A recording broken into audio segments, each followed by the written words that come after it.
അസ്സലാമു വറഹ്മത്തുള്ളാഹി വബറകാതുഹു. ഉമ്മ സ്പെഷ്യൽ ഇന്ന് ഞാൻ വന്നിരിക്കുന്നത് ഒരു സ്പെഷ്യൽ ഹലീം റെസിപ്പി ആയിട്ടാണ്. അപ്പം ഇപ്പോൾ മുട്ടമാലയും അലസിയും പോലെ തന്നെ ഇപ്പോൾ ഹലീമും ഭയങ്കര ട്രെൻഡിയാണ്. അപ്പോൾ അതെങ്ങനെ ഉണ്ടാക്കുന്നതെന്ന് നോക്കുന്നതിന് മുമ്പ് ഉമ്മ സ്പെഷ്യൽ കാണുന്ന എല്ലാവരോടും ഒരിക്കൽ കൂടെ ഞാൻ റിക്വസ്റ്റ് ചെയ്യാണ്, ചാനൽ ആദ്യമായിട്ട് കാണുന്നവരാണെങ്കിൽ സബ്സ്ക്രൈബ് ചെയ്യാതെ കാണുന്നവരുണ്ടെങ്കിൽ ഒന്ന് സബ്സ്ക്രൈബ് ചെയ്യും, ബെല്ലൈക്കൺ അമർത്താനും മറക്കരുത്.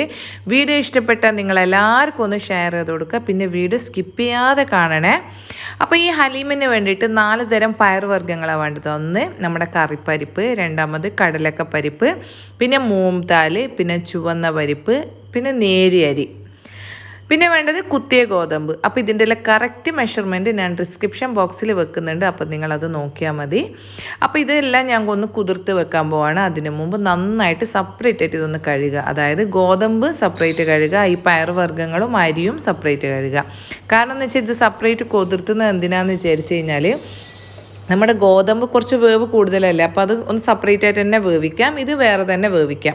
അപ്പോൾ ഞാൻ നന്നായിട്ട് കഴുകിയിട്ടുണ്ട്. ഇനി കഴുകിയതിന് ശേഷം ഞാനിത് നല്ല ചൂടുവെള്ളത്തിൽ കുതിർത്തി വെക്കാൻ പോവാണ്. അപ്പം ഈ ചൂടുവെള്ളത്തിൽ കുതിർത്തി ഒരു 5 മണിക്കൂർ കഴിഞ്ഞിട്ട് വേണം ഇതെടുക്കാൻ. അപ്പോൾ ഈ വെള്ളത്തിൽ തന്നെ നമുക്ക് വേവിക്കുകയും ചെയ്യാം. അതുകൊണ്ടാണ് ഞാൻ കഴുകിയിട്ട് കുതിർത്തുന്നത്. കാരണം നല്ല വെള്ളം ഉപയോഗിച്ച് കഴിഞ്ഞാൽ നമുക്കിതിൻ്റെ പോഷകാംശങ്ങളൊന്നും പിന്നെ കഴുകിയിട്ട് കളയേണ്ട ആവശ്യമില്ലല്ലോ, അതുകൊണ്ടാണ് ഇങ്ങനെ ഞാൻ ചെയ്യുന്നത്.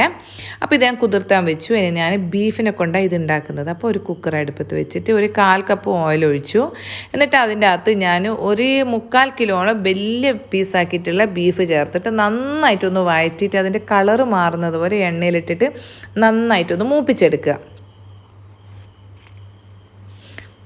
ഇനി അതിൻ്റെ അകത്ത് എൻ്റെ അടുത്ത് ചതച്ച വെളുത്തുള്ളിയതും ഇഞ്ചി ഉള്ളതുകൊണ്ട് 2 ടേബിൾ സ്പൂണ് ചതച്ച വെളുത്തുള്ളിയും 2 ടേബിൾ സ്പൂണ് ഇഞ്ചിയും 5 പച്ചമുളകും ചേർത്തിട്ട് ഞാൻ ഒന്ന് മിക്സിയിലൊന്ന് ചതച്ചെടുക്കാൻ പോവാണ്.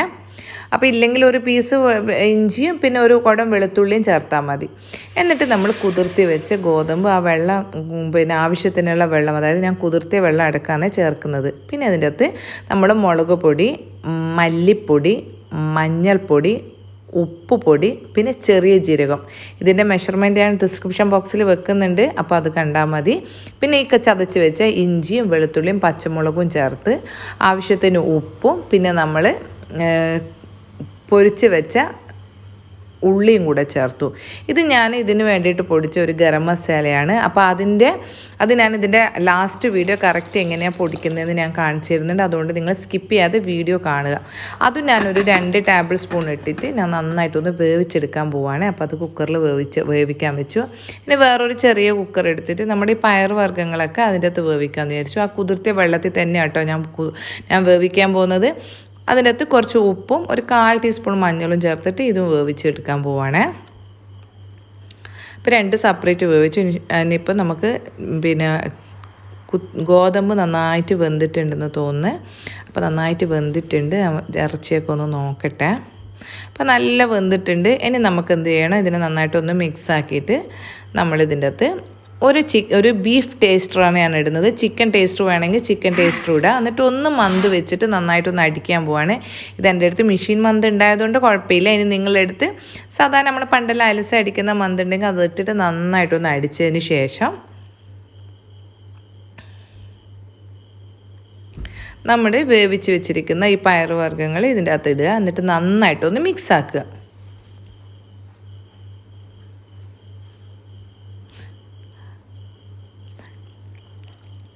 നന്നായിട്ടൊന്ന് മിക്സ് ആക്കിയതിന് ശേഷം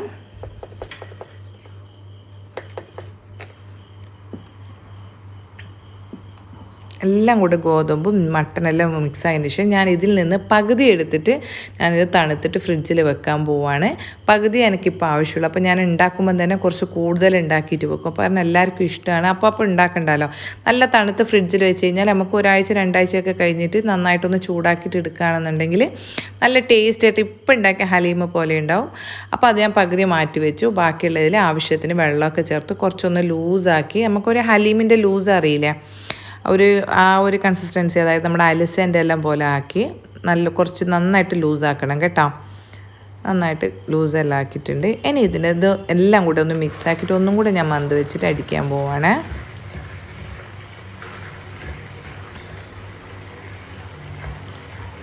അപ്പോൾ ഇത് ഒന്ന് ഒരു ഗരം മസാല അത് ഞാൻ ഹോം മെയ്ഡ് ആക്കിയിട്ട് ഉണ്ടാക്കിയിട്ടുണ്ട്. പിന്നെ ഇതിൻ്റെ അകത്തൊരു ഹലീം മിക്സ് എന്ന് പറഞ്ഞിട്ടൊരു മിക്സ് ഉണ്ട്. ഇത് ഞാൻ ഹോം മെയ്ഡ് ആക്കിയിട്ട് ഉണ്ടാക്കി ഗരം മസാലയാണ്. അത് ഞാൻ ലാസ്റ്റ് ഇതിൻ്റെ വീഡിയോ ഇടുന്നുണ്ട് കേട്ടോ. പിന്നെ ഇതിൻ്റെ അകത്തൊരു ഹലീം മിക്സ് എന്ന് പറഞ്ഞിട്ട് ഉണ്ടാക്കുന്നുണ്ട്.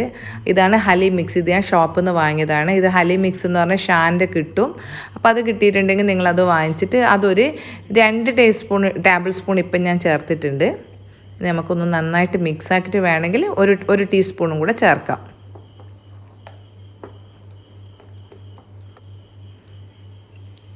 കുറച്ചും കൂടെ ഒരു അര ടീസ്പൂണും കൂടെ ചേർത്തിട്ട് നന്നായിട്ടൊന്ന് മിക്സ് ആക്കുന്നുണ്ട്. അപ്പം ഇത് ഞാൻ വാങ്ങിച്ചതാണ് ഷോപ്പിൽ നിന്ന്. ഹലീം മിക്സ് എന്ന് പറഞ്ഞിട്ടൊരു ഷോപ്പിൽ നിന്ന് വാങ്ങിച്ചതാണ്. മറ്റേത് ഞാൻ പൊടിച്ചതാണ് കേട്ടോ. ഇനി നമുക്ക് ഇതിനെ താളിച്ചിട്ട് മേലിടാൻ വേണ്ടിയിട്ട് കുറച്ചൊരു 1/4 കപ്പോളം ഗീ നന്നായിട്ടൊന്ന് തളിച്ചതിന് ശേഷം അതിൻ്റെ അകത്ത് നമ്മൾ വട്ടത്തിലരിഞ്ഞ പച്ചമുളക് ഒരു 5-8 എണ്ണം ഒരു 5-10 എണ്ണം ഞാൻ ചേർത്തിന്. എന്നിട്ട് അത് ഒന്ന് മൂപ്പിക്കുമ്പോൾ അതിൻ്റെ അകത്ത് തന്നെ നമ്മുടെ മല്ലി നന്നായിട്ട് ചെറുതായിട്ട് മുറിച്ചിട്ട മല്ലിയിലയും കൂടി ചേർത്തിട്ട് ഒന്ന് ചൂടാക്കിയിട്ട് നമ്മൾ ഈ നല്ല തിളക്കുന്ന ഹലീമിലേക്ക് ചേർക്കുക. അപ്പോൾ നമ്മുടെ ഹലീം ഇവിടെ റെഡി ആയിട്ടുണ്ട് കേട്ടോ. ഇനി ഇതെല്ലാം കൂടിയിട്ട് ഒന്ന് നന്നായിട്ടൊന്ന് തിളച്ചോട്ടെ. ഈ മുളകും ഈ മല്ലിയും എല്ലാം കൂടിയിട്ട് ഒന്ന് നന്നായിട്ടൊന്ന് മിക്സായിട്ട് നന്നായി തിളച്ചതിന് ശേഷം നമുക്ക് പാത്രത്തിലോട്ട് മാറ്റാം. ഇനി ഇതിൻ്റെ അകത്ത് കുറച്ച് ഡ്രൈ നട്ട്സൊക്കെ ഇടുന്നുണ്ട്. നല്ലോണം തിളക്കുമ്പോൾ ഒരു 1/2 മുറി ചെറുനാരങ്ങ. അപ്പോൾ പുളി നിങ്ങൾ കുറച്ച് കൂടുതൽ വേണമെങ്കിൽ ഒരു 3/4 മുറിയോളം ചേർക്കാം. പിന്നെ നമ്മൾ കഴിക്കുമ്പോൾ കുറച്ച് ചേർത്താൽ മതി. ഇതിൽ ഞാനിപ്പോൾ 1/2 മുറി ചെറുനാരങ്ങ ചേർത്ത് നന്നായിട്ട് തിളപ്പിച്ചതിന് ശേഷം ഞാൻ പാത്രത്തിലേക്ക് മാറ്റിയെടുക്കാൻ പോവുകയാണേ. പെട്ടെന്ന് ഉണ്ടാക്കിയെടുക്കാൻ പറ്റും. നമുക്ക് ഉണ്ടാക്കിയിട്ട് കുറച്ച് ഈ ചെറുനാരങ്ങയും കുറച്ച് മസാലകളൊക്കെ മിക്സ് ആക്കുന്നതിന് മുമ്പ് മാറ്റി വെക്കുകയാണെന്നുണ്ടെങ്കിൽ തണുത്തതിന് ശേഷം നമുക്ക് വീണ്ടും ഫ്രിഡ്ജിൽ വെച്ചിട്ട് പിന്നെ നമുക്ക് കുറച്ച് ദിവസം കഴിഞ്ഞിട്ട് വീണ്ടും എടുക്കാം. അപ്പം നന്നായിട്ട് ഞാൻ പാത്രത്തിലിട്ട് ഇനി അതിൻ്റെ മുകളിൽ നല്ലോണം ഒന്ന് ഗീയൊക്കെ ചേർത്തു. അപ്പം നമ്മുടെ ഹലീം ഇവിടെ റെഡി ആയിട്ടുണ്ട്. ഇനി ഇതിൻ്റെ മുകളിൽ നമ്മൾ നീളത്തിലരിഞ്ഞ ബദാം, പിന്നെ കുറച്ച് അണ്ടിപ്പരിപ്പ്, പിന്നെ വട്ടത്തിലരിഞ്ഞ പച്ചമുളക്, ഇഞ്ചി നീളത്തിലരിഞ്ഞ എടുക്കുമ്പോഴത്തേക്കും വീഡിയോ സ്ലിപ്പായി പോയതാണ്. അപ്പോൾ അതൊക്കെ മേലെ ഇങ്ങനെ ഡെക്കറേഷന് വേണ്ടിയിട്ട് ഇടണം. ബദാമും അണ്ടിപ്പരിപ്പും നിർബന്ധമായിട്ട് ഇടണം. പിന്നെ ഇഞ്ചി നീളത്തിലരിഞ്ഞതും മല്ലിയിലയും ചെറുനാരങ്ങയും ചേർത്തിട്ട് അതാണ് ഇത് കഴിക്കാൻ. അതിൻ്റെ മുകളിൽ എല്ലാം ഇട്ടതിന് ശേഷം അതിൻ്റെ മുകളിൽ കുറച്ച് നമ്മൾ ഗരം മസാല ഇടുന്നത് പോലെ കുറച്ചും കൂടെ നമ്മൾ ഹലീം മിക്സ് ചേർത്തിട്ട് അടച്ചു വെക്കുക. അപ്പം നല്ല ടേസ്റ്റ് ആയിട്ടുള്ള നമ്മുടെ ഹലീം ഇവിടെ റെഡി ആയിട്ടുണ്ട്. എളുപ്പമാണ് ഉണ്ടാക്കാൻ. നിങ്ങൾ എന്തായാലും ഒന്ന് ട്രൈ ചെയ്ത് നോക്കുക. പിന്നെ ഞാൻ ഹലീമിന് വേണ്ടിയിട്ട് പൊടിച്ച ഗരം മസാല എങ്ങനെയാണ് ഉണ്ടാക്കുന്നതെന്ന് ഞാൻ പറഞ്ഞുതരാം കേട്ടോ. അപ്പോൾ ഇതിന് വേണ്ടിയിട്ടുള്ള സാധനം 1 ടീസ്പൂണ് ചെറിയ ജീരകവും 2 ടീസ്പൂണ് വലിയ ജീരകവും, പിന്നെ 1 ടേബിൾ സ്പൂണ് കുരുമുളക്, ഒരു ചെറിയ കഷ്ണം പട്ട, ഒരു ജാതിക്ക, പിന്നെ ഒരു സ്റ്റാർ, പിന്നെ നമ്മുടെ ഗരം മസാലയൊക്കെ ഉപയോഗിക്കുന്ന ഒരു ജാതിപത്രി എന്ന് പറഞ്ഞാൽ അതും കൂടെ പിന്നെ അതിനെല്ലാം കൂടെ മിക്സ് ആക്കിയിട്ട് ഒന്ന് പൊടിച്ചെടുക്കുക. എന്നിട്ട് ഇതിനെ ബോട്ടിലാക്കി വെക്കുകയാണെന്നിട്ട് നമ്മൾ ഗരം മസാലയ്ക്ക് ഇതിൽ ഒരുപാട് സാധനങ്ങൾ ഇടുമല്ലോ. ഇത്രയും സാധനമാണ് ഇതിന് വേണ്ടിയിട്ടുള്ള ഗരം മസാല കൂട്ട്. അപ്പോൾ ഇതൊരു ബോക്സിലിട്ട് വെക്കുകയാണെന്നുണ്ടെങ്കിൽ നമുക്ക് 2-3 പ്രാവശ്യം ഉപയോഗിക്കാനുണ്ടാവും. പിന്നെ നിങ്ങൾക്ക് എല്ലാവർക്കും എൻ്റെ വീഡിയോ മനസ്സിലായാലും അപ്പോൾ ഇത് ഇങ്ങനെയാണ് ഉണ്ടാക്കുന്നത് കേട്ടോ. അപ്പോൾ നിങ്ങൾക്ക് എല്ലാവർക്കും വീഡിയോ ഇഷ്ടപ്പെട്ടാൽ നിങ്ങൾ ഷെയർ ചെയ്ത് കൊടുക്കുക. പിന്നെ ഇൻഷാ അല്ലാഹ് അടുത്ത നല്ലൊരു റെസിപ്പി ആയിട്ട് വരുന്നത് വരെക്കും അസ്സലാമു അലൈക്കും വറഹ്മത്തുള്ളാഹി വബറകാതുഹു.